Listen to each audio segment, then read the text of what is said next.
A ver, imaginemos la escena. Estamos en 1558. Una joven de apenas 25 años hereda el trono de Inglaterra. Pero no es un reino de cuento de hadas, para nada. No, es una isla que está al borde del colapso, en bancarrota, fracturada por odios religiosos, militarmente muy débil. Y rodeada, a su alrededor, los gigantes católicos de Europa, con el hombre más poderoso del mundo a la cabeza, el rey Felipe II de España, la desprecian. La ven como una bastarda, un hereje. Las apuestas sobre su supervivencia, la verdad, no eran nada altas. Y sin embargo, contra todo pronóstico, esa mujer, Isabel I, no solo sobrevivió a complots, a excomuniones, a la armada más formidable que el mundo había visto, Sino que forjó una de las épocas más legendarias de la historia inglesa. exacto. Y esa es la gran pregunta que nos convoca hoy. ¿Cómo lo hizo? ¿Cómo una reina, sin un ejército permanente, con el tesoro prácticamente vacío y con una legitimidad cuestionada desde el primer día, cómo logró no solo aferrarse al poder, sino sentar las bases de lo que hoy es la Inglaterra moderna? Bueno, hoy vamos a adentrarnos justo en eso, en las complejidades de la era isabelina. Y para eso nos apoyamos en investigaciones muy serias. Claro. Así es. Las fuentes que analizamos, que van desde textos de historia política de la UNAM hasta estudios militares del propio Ministerio de Defensa español, nos permiten mirar más allá del mito. Del mito de la reina virgen. Exactamente. Nos revelan a una estratega brillante, una política formidable. La misión aquí es entender las decisiones que tomó, las presiones que soportó y las herramientas, a veces brutales, que usó para navegar un mundo que parecía empeñado en destruirla. Perfecto. Pues empecemos por el principio, porque el trono que Isabel hereda es, como decíamos, una auténtica herencia envenenada. Totalmente. Es el resultado de décadas de un caos absoluto. Su padre, Enrique VIII, había dinamitado 1000 años de tradición religiosa en Inglaterra. Y las fuentes son muy claras en esto, ¿eh? A ver, Su ruptura con la Iglesia Católica no fue por una profunda convicción teológica, sino un cálculo político frío, lo que se conoce como razón de Estado. claro, necesitaba un heredero varón a toda costa, algo que su esposa Catalina de Aragón no le podía dar. Y para casarse con Ana Bolena, la madre de Isabel, rompió con Roma. Y no solo eso, se autoproclamó cabeza de la nueva Iglesia de Inglaterra, un movimiento audaz que le dio un poder sin precedentes. Un poder inmenso, pero a un costo terrible. Partió al país por la mitad. Creó una fractura que su media hermana y predecesora, María I, que era católica devota, intentó cerrar con persecuciones brutales. La famosa María la Sanguinaria. Exacto. Por eso, cuando Isabel asciende al trono, se encuentra con un reino paranoico, donde la fe de tu vecino podía ser una sentencia de muerte, donde la lealtad religiosa era sinónimo de traición. Y en medio de este polvorín aparece ella. Las fuentes la describen como una mujer excepcional, Hablaba con fluidez francés, español, italiano. Pero su verdadero talento no era el académico, era el político. De hecho, varios análisis la comparan directamente con el príncipe de Maquiavelo. Y es fascinante, porque ella encarna esos principios maquiavélicos casi de forma instintiva. Maquiavelo dice que un gobernante debe ser amado y temido, pero si no puede ser ambos, es mejor ser temido. Que debe rodearse de consejeros leales, pero no de aduladores. Justo eso. E Isabel parece haberlo entendido a la perfección. Su corte no era un nido de aristócratas ociosos, era un centro de poder funcional. Se rodeó de hombres increíblemente capaces, como William Cecil, su consejero, o Francis Walsingham, su maestro de espías. Entendió que el poder no se ejerce en solitario. Y también comprendió algo muy moderno, el poder de la imagen, la propaganda. Totalmente. El famoso Retrato de la Armada, pintado tras la victoria sobre España, es una obra maestra de comunicación política. La vemos con un vestido fastuoso, cubierta de perlas, con la mano sobre un globo terráqueo. Eso no es vanidad, es una declaración de intenciones. Es ella diciendo, yo soy Inglaterra, y el mundo está a mi alcance. Exactamente. Pero su mayor genialidad estratégica fue sin duda la religiosa. Consolidó una iglesia anglicana que no era ni fervientemente protestante ni abiertamente católica. Era un punto medio, diseñado para ser el pilar de un nuevo nacionalismo. Y ser católico se convirtió, en la mente popular, en ser un potencial traidor al servicio de Roma, o peor aún, de España. Y esa tensión, esa mezcla explosiva entre religión y nacionalismo, nos lleva de lleno al primer gran drama de su reinado, porque su enemiga más peligrosa no era un rey extranjero. No, era alguien de su propia sangre. Su prima, María Estuardo, la reina de Escocia. Una figura trágica y para Isabel una amenaza existencial. María era católica, descendiente directa de Enrique VIII y a ojos de media Europa, la legítima heredera del trono inglés. ¿Por encima de Isabel? Claro, a quien consideraban hija de un matrimonio ilegítimo. Así que María no era solo una prima incómoda, era el estandarte viviente de toda conspiración católica para derrocar a Isabel. Cada complot, cada levantamiento llevaba su nombre. Y entonces detrás de ellos siempre estaba la sombra del Papa que excomulgó a Isabel en 1570, o el oro de Felipe II de España. Y entonces, el destino le pone el problema en bandeja de plata, por así decirlo. Sí, tras una rebelión de nobles en Escocia, María huye al sur y busca refugio en Inglaterra. Y de repente, la mayor amenaza para el trono inglés se convierte en su prisionera. Que suena a una victoria, pero en realidad fue una pesadilla política. Una que duró casi 20 años. Absolutamente. Si la liberaba, volvería a conspirar desde Francia o Escocia. Si la mantenía prisionera, se convertía en un imán para los traidores dentro de Inglaterra. Y si la ejecutaba, Ahí estaba el gran dilema. claro, ejecutar a otra monarca ungida por Dios era un tabú. Sentaba un precedente aterrador que debilitaba la sacralidad de todos los reyes, incluida ella misma. Era darle argumentos a cualquiera que quisiera atentar contra un soberano. Se resistió durante años. Mientras tanto, las conspiraciones no paraban. Su jefe de espías, Walsingham, que era un hombre implacable, montó una de las redes de inteligencia más sofisticadas de Europa. Y finalmente, lo logró. Interceptó correspondencia que probaba, sin lugar a dudas, que María estaba implicada en un complot para asesinar a Isabel. Las pruebas eran irrefutables.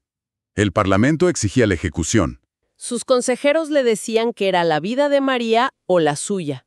No había otra opción. Con una enorme reticencia, según los documentos de la época, Isabel finalmente firmó la sentencia de muerte. Y el final es de una brutalidad casi teatral. Las crónicas describen la escena con un detalle escalofriante. Sí, es terrible. El verdugo, al parecer nervioso por la magnitud del acto, falló el primer golpe. La hirió en la nuca. Vaya. Se necesitaron 2 hachazos más para completar la decapitación. Pero la escena macabra no terminó ahí. ¿Hay más? Sí, cuando el verdugo levantó la cabeza para mostrarla a los testigos, como era la costumbre, la agarró por el cabello, y ésta se le resbaló de las manos, cayendo al suelo. No puede ser. Lo que sostenía era una peluca. La cabeza que rodó reveló el cabello corto y canoso de una mujer envejecida por el cautiverio. ¡Qué imagen! Y como si no fuera suficiente, de debajo de las faldas ensangrentadas de María salió su pequeño perro, un terrier que se había escondido ahí y que se negó a separarse del cuerpo. Un final espantoso para un duelo de reinas que había definido la política europea durante 2 décadas. Y esa ejecución, claro, fue el punto de no retorno. Para Felipe II, que se veía a sí mismo como el campeón del catolicismo, fue la afrenta definitiva. La muerte de una reina católica a manos de un hereje. Era el casus belli que necesitaba. La invasión de Inglaterra se volvió inevitable. Y así nace la leyenda de la Armada Invencible. La narrativa clásica, la que todos hemos oído, es la de David contra Goliat, ¿no? La pequeña y ágil flota inglesa contra los enormes galeones españoles. Pero las fuentes militares pintan un cuadro muy diferente. Completamente diferente. De hecho, desmontar ese mito es clave para entender lo que realmente pasó. A ver, el objetivo principal de la Armada no era librar una gran batalla naval en el Canal de la Mancha. ¿Ah, no? ¿Entonces cuál era? Su misión, según los planes originales, era mucho más logística. Actuar como un escudo. ¿Un escudo para qué exactamente? Para escoltar a un ejército de invasión. El verdadero puño de acero de Felipe II eran los tercios de Flandes, la infantería más temida de Europa.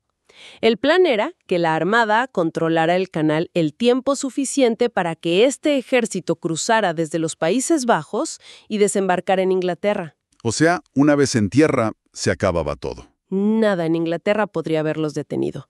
Y por eso, su famosa formación de media luna no era para atacar, era defensiva y extraordinariamente eficaz. Entiendo. Los barcos de guerra más potentes en los cuernos y los transportes vulnerables en el centro. Era un muro flotante casi impenetrable. Y el otro mito, el de la superioridad de la artillería inglesa, también. Necesita muchos matices. A ver, expliquemos eso. Se dice que los cañones ingleses tenían más alcance. De los galeones era casi nula. Los españoles, en cambio, preferían cañones de menor alcance pero mucho más pesados, diseñados para destrozar al enemigo a corta distancia antes del abordaje. Claro, una táctica diferente. Exacto. Y las fuentes nos cuentan que cuando los barcos ingleses se atrevían a acercarse para que sus disparos fueran efectivos, eran barridos por el fuego de mosquetes y arcabuces de la infantería española embarcada. Para eso los ingleses no tenían respuesta.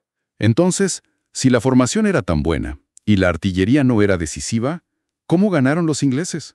Fue una combinación de audacia, conocimiento local y, sobre todo, muchísima suerte.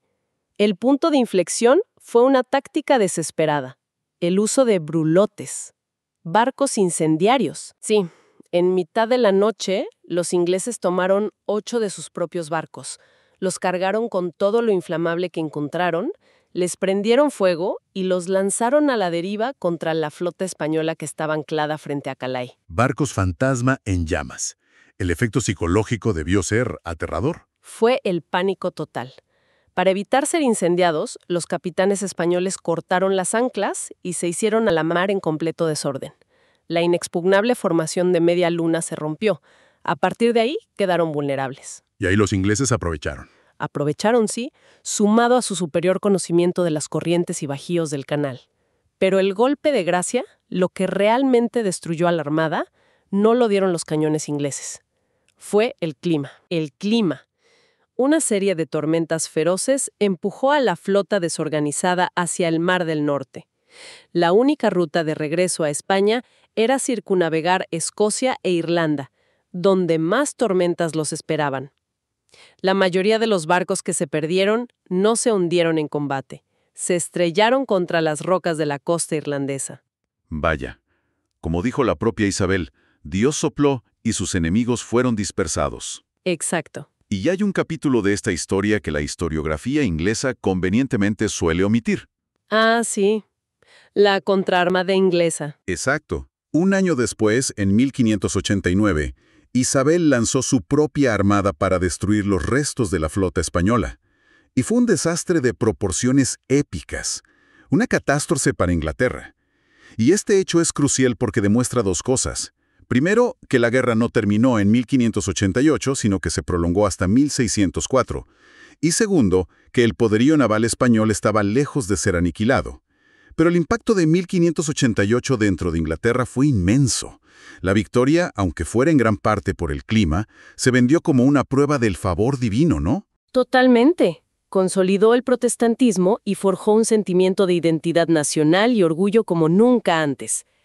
Y esa explosión de confianza se manifestó en la cultura. Claro, si la primera mitad del reinado de Isabel se define por la supervivencia, la segunda se define por un florecimiento cultural sin precedentes. Es en este ambiente de euforia nacional donde entra en escena el mayor genio literario de la lengua inglesa, William Shakespeare. Y el teatro en la época isabelina no era un entretenimiento de élite, para nada. Era un fenómeno de masas como el cine o las series hoy en día. Y era un espacio increíblemente político. Era el gran foro público donde se debatían las ansiedades de la época. La naturaleza del poder, la tiranía, la traición, la legitimidad de los reyes.